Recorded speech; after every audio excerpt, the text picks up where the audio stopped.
Welcome to the Women Talk podcast, where ordinary women share their extraordinary stories. We would love for you to share your story on our podcast. Go to www.womentalk.ca and apply to share your story. And now let's welcome your host, founder, and CEO of Women Talk, Bridget Lessard-Diel.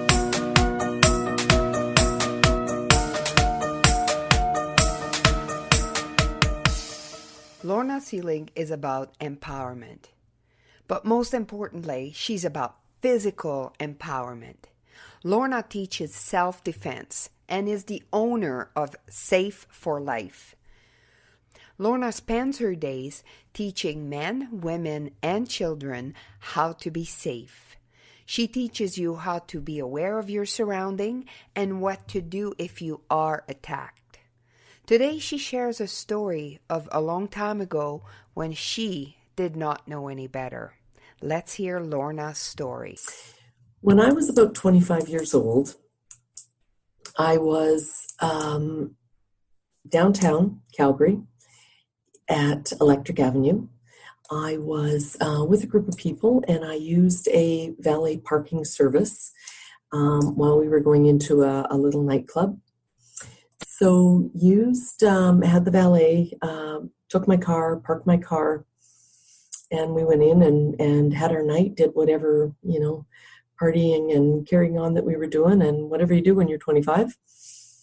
So as I left the restaurant, I had my ticket out to have the valet bring my car back, which he did. About 3 days later, I get a notice saying that I'd received a parking ticket. So I knew darn well that I had paid for this valet, and for whatever reason, here I am with this parking ticket. So contacted the restaurant that had been in charge of the valet and spoke with the manager or the owner of the restaurant. And he asked me to come in and told me he would take care of the parking ticket. So I went to his office on Electric Avenue, 11th Avenue, Southwest downtown, and I took the parking ticket with me, walked into the restaurant, and he invited me upstairs to his office. And so we climbed the stairs to his office, and as I'm going up the stairs, I have this feeling of, this feels weird and awkward and really uncomfortable. So, of course, like most 25-year-olds, I said, stop being a baby. Get going.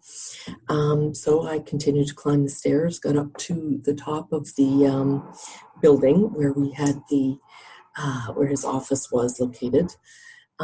Get into his office, and he proceeds to close the door. Small little office. There was nothing in this office but a desk and a chair and a filing cabinet.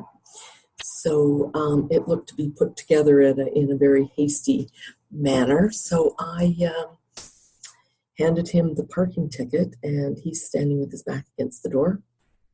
I handed him the parking ticket, and he looked at it, ripped it up, and said, "I know why you're really here." And he proceeded to take his jacket off and loosen his tie.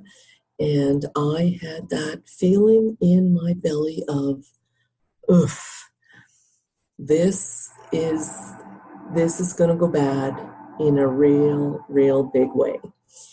And I backed away from him and backed up into the desk as he walked towards me.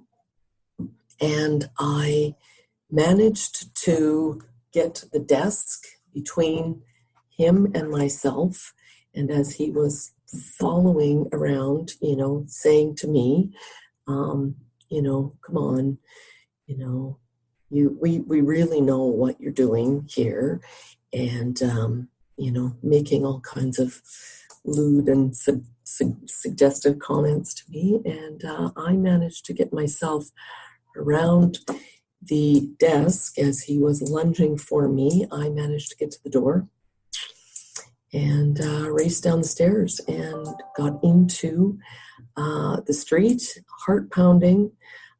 Quite honestly, couldn't catch my breath. Wasn't quite sure what to do. Had no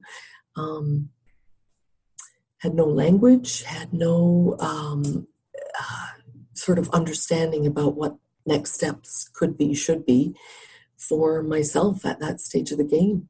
So I left the restaurant, walked down the street and shaking, just quite literally don't even know how my feet even made steps one in front of the other.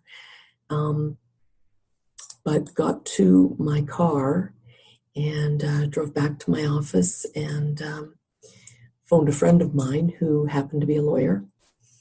And I proceeded to make a complaint against the Food and Restaurant Association in Calgary. Filed a formal complaint against him as a restaurant manager. Unfortunately, he sort of disappeared shortly after I started those proceedings, and it was never kind of followed through on. But the really interesting part for me at the end of that story, when I spoke with a guy that I was dating at the time, his comments to me were this. He said, "What were you wearing and why did you go there?" And my concern about those comments are that it just really perpetuates the kind of belief that women somehow cause this and bring this about. Now, when I look back on that and I think about, well, sure, I probably didn't need to go up the stairs with him. And yes, I should have tapped into my intuition. There obviously were some warning signs, and should I have done things differently? Absolutely. But truthfully and honestly, his restaurant and him were in the wrong, and in sort of the whole parking ticket thing. But nobody should be allowed to treat anybody that way. And the fear that I felt and the panic that I felt is something that can only be described when you've had that feeling of terror. And it's awful. It's horrific. And I think about people who have those kinds of experiences over and over again, both through domestic violence, through, incest and harassment on a regular basis. And it is absolutely horrific. And I just really, at that stage of the game, vowed to first of all, not let that ever happen to me again, but also to help other people understand how they can do things differently for themselves to stay protected and safe and honestly empowered.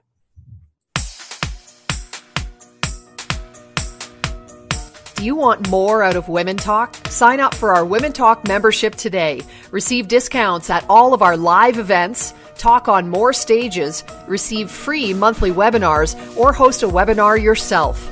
Join this powerful sisterhood we call Women Talk. Visit womentalk.ca/membership to join at 70% off for a limited time only. What a common story that is. Yeah. Your timing is so perfect, actually, with, I've been talking lately about the Me Too movement and Tony Robbins trying to put his opinion in the mix and stuff. And I love your comment, people that are in this, like, if you've never felt this, you don't know what it's like. Yeah. It's a sickeningly chilly, just isolating feeling. Really, really is. Yeah. I know it's when I was a young kid, I was somewhat abducted. Well, I was abducted, but it was funny because for me, I completely froze. I mean, I Yeah, was just a young kid. I was about, I don't know, 11 or something yeah, like that. And I remember being absolutely frozen and I yeah, could not move. yeah, yeah, So you own a company now. You teach women how yeah. to take care of business if anything ever is coming at them.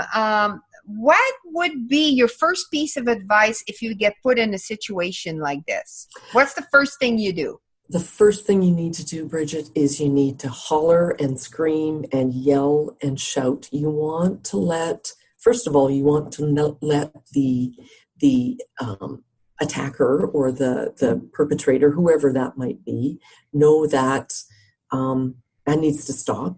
But secondly, you need to yell and scream and holler and shout so that people know that you need help. When I was in that office, had I shouted and screamed, I know for a fact that I could have alerted somebody to what was going on up there. Yeah, and why do you think people don't? Why do you think women don't start screaming when something Do you like that know? happens? Do you know? Here's what I see, because we teach these classes, as you know, Bridget, to young kids. Yours have taken this training, but there is a time I think when we are told over and over and over again to keep it down. You're too loud. No need to scream. I'm right here. And we get it conditioned out of us. I really believe that that's part of what happens. Oh man, now you're gonna have to change my old parenting style. I'm gonna Exactly. have to It's stop so telling true. them to be quiet. I know it's true. But I mean, think about when kids are 3 and they scream, it's a birthday party, or it's a puppy, or new shoes, whatever. And then all of a sudden, kids stop screaming, and they stop screaming at about the age of 5, and it becomes more of it turns into a bit of a silent compliance. So how do you teach it to the kids? Because obviously you don't, if you have a screamer, Yeah. and I have a screamer, Yes, you do. and I don't want him screaming all the time, but I also don't want No. him losing that self-defense he has. Yes. How do you teach it? We actually get the kids to scream. We teach them the safety chair, and we talk about, the fact that screaming makes you stronger. When you're in a scary and dangerous situation, it makes you stronger. It also alerts people that you need help, because in every one of those situations, when you are in that compromised spot, it's very difficult to especially if you're a child, to sort out how to fix it, right? So it alerts people that you need attention, but it also lets the perpetrator and whoever it is that's attacking or harassing or whatever it is that they're doing to you, it lets them know that you are not an easy victim, and it switches that balance of power. Now, we tell kids, scream loud, scream long, and keep screaming. Now, you're not going to scream in Safeway if mom doesn't buy you your Cocoa Puffs, or if you spill your chocolate milk all over the counter, right? But You might if you look, but yes. or if he has to eat a 12 days of Christmas jelly bean, right? Bean boozle. Yeah. So tell me, why do you think you did not listen to that voice that was telling you to not go upstairs? I didn't listen to that voice because I thought I was being ridiculous. Because truthfully, I didn't want to offend that restaurant owner. I didn't want to appear weak. I didn't want to let him know that I was scared. Yeah. And so and quite honestly, Bridget, at the time when it was happening, I didn't know that it was an option to not continue up that stairs with him. I had Isn't another, that crazy as yeah, women that we're conditioned to do something like that? And yeah, I mean, and I think with age, you learn to listen to that yeah, voice. But you I bet. think when you're young, in your 20s, and Yeah, sometimes 30s even, yeah, you don't trust it, and you yeah. should, because it's You, rarely wrong. exactly. It's never wrong. It's never, even if you can't prove it right, it's never wrong. I had an incident, and we talked about this earlier. I had a situation when I was a teenager where I was picked up by somebody, and without going into the great and gory details, I was shoved into a car. But at that stage, I didn't know even then that I could refuse. Right? I didn't have the words. I didn't have the self-esteem and the confidence. And quite honestly, I didn't really know what to do. I thought it was I was scared to death. But I tried really to minimize it, to make light of it. Um, kind of what are you doing? Right? Just Yeah. I didn't have the words. Yeah. And my mission, Bridget, is to give kids and teens the words to know that they can take back their power and they can protect themselves and they can stop that stuff from happening before it gets to the point where they are where it's too late. So do you instruct parents to actually have discussions with their kids about scary situation? Or because, some people are not comfortable with that. They want to keep their kids innocent. Yeah. What's your opinion on that? Well, always I encourage parents and I invite parents to sit in on these sessions when I'm teaching their young people. I invite parents to join the session. I invite parents to participate and ask questions and offer scenarios that we act out with the kids. I encourage parents, we provide them with a manual that they take home that has, what if scenarios, that has, safety tips and guidelines and pointers for parents. I encourage parents to talk about personal protection and self-defense much in the same way that they talk about dance class or a movie that we saw, on the weekend or something that's gone on at school. Because in the absence of having these conversations, Bridget, kids don't know what to do. It's like the spelling test that you've never studied for. Right? If you right? Yeah. And I think too, like, because it's usually an adult that will do this to them. And it would be like, I'm trying to put myself back to when I was a kid, because you're supposed to respect adults. Absolutely. So how do you help kids sort that out? By encouraging them to listen to their intuition, to listen to their chilly willies. And we let them know, and we let parents know that it's okay to teach your kids to defy an adult if they don't feel comfortable. And they don't, and we let kids know that they don't need to be in a conversation with an adult when it's a topic that makes them feel uncomfortable, or when the situation comes up that makes them feel uncomfortable. Because, even a situation where, there's a grown-up standing in a park, in a playground, we let kids know that, if you're in the playground with your friend and some random person comes and sits on the bench and starts watching you, you don't need to stay there. You can leave. It doesn't mean you're being rude. And if you are being rude, who cares?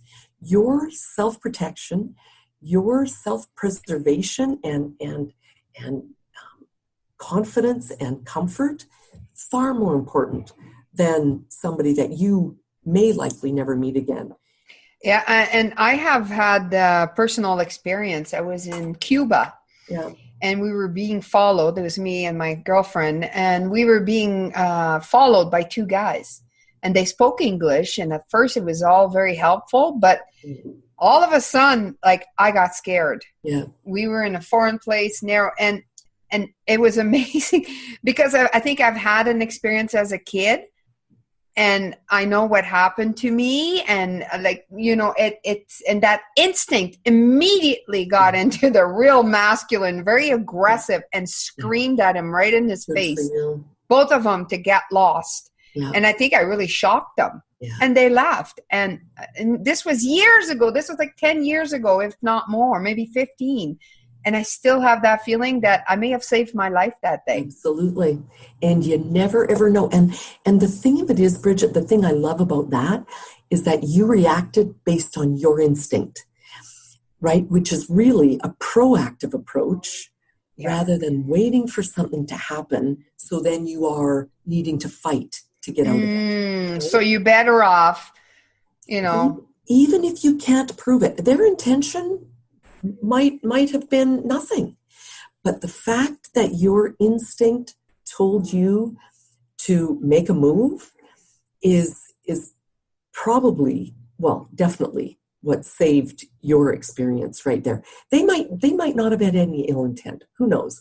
But the fact that you made a move to regain your power, because that's exactly what you did, right? Yeah. When somebody is harassing you or and it was very funny. Usually my wife will be the little more aggressive one. I'm the talker and the story sharer, and I never do stuff like that. She was quite shocked, actually. She was uncomfortable too, but like, it's like all of a sudden it took over. It was the weirdest thing.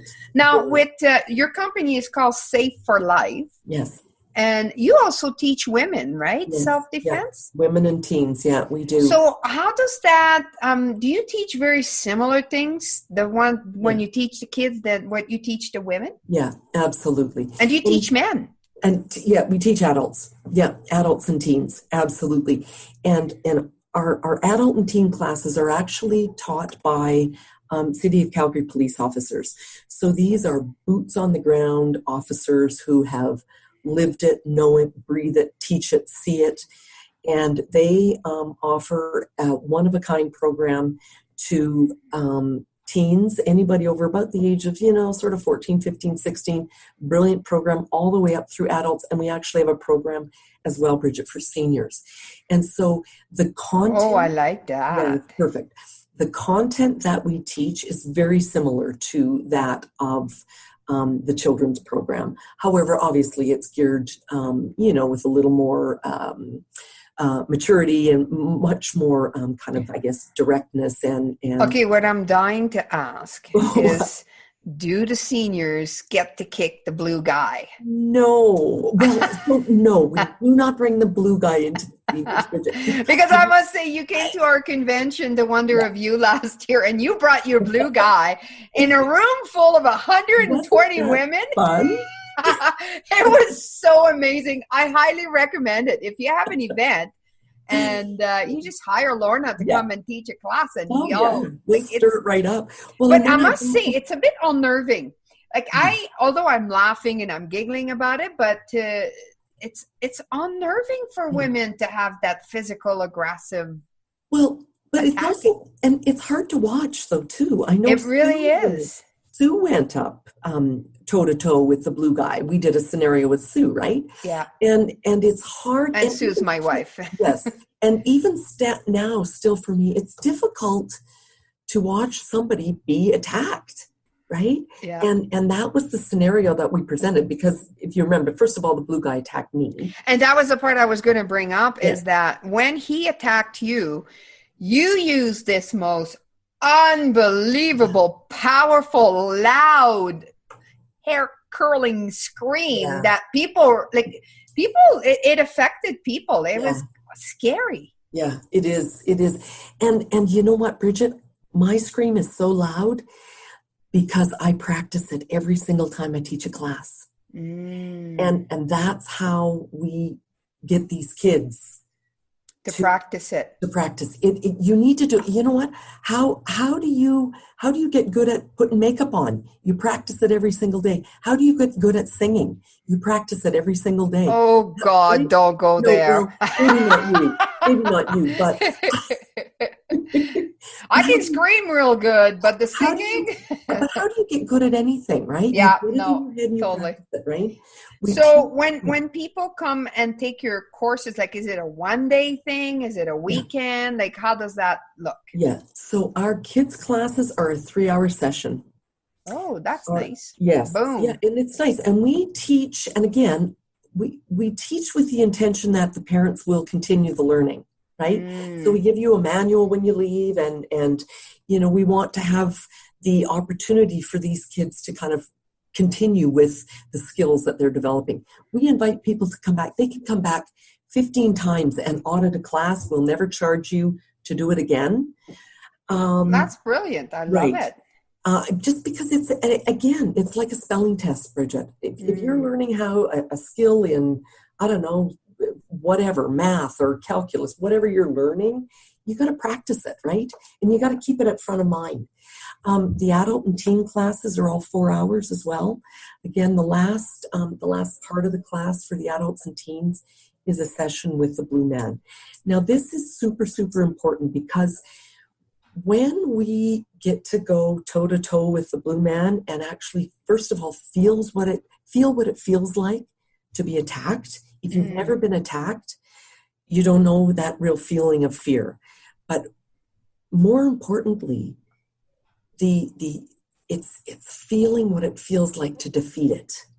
Yeah, I love that. I think really, it is a very important, because it's like been there, done that kind of thing. So it's a bit easier to deal with. Absolutely. So if people want to sign up for one of your courses or have questions or any comments, where do they go? So my website is www.safe4life.ca.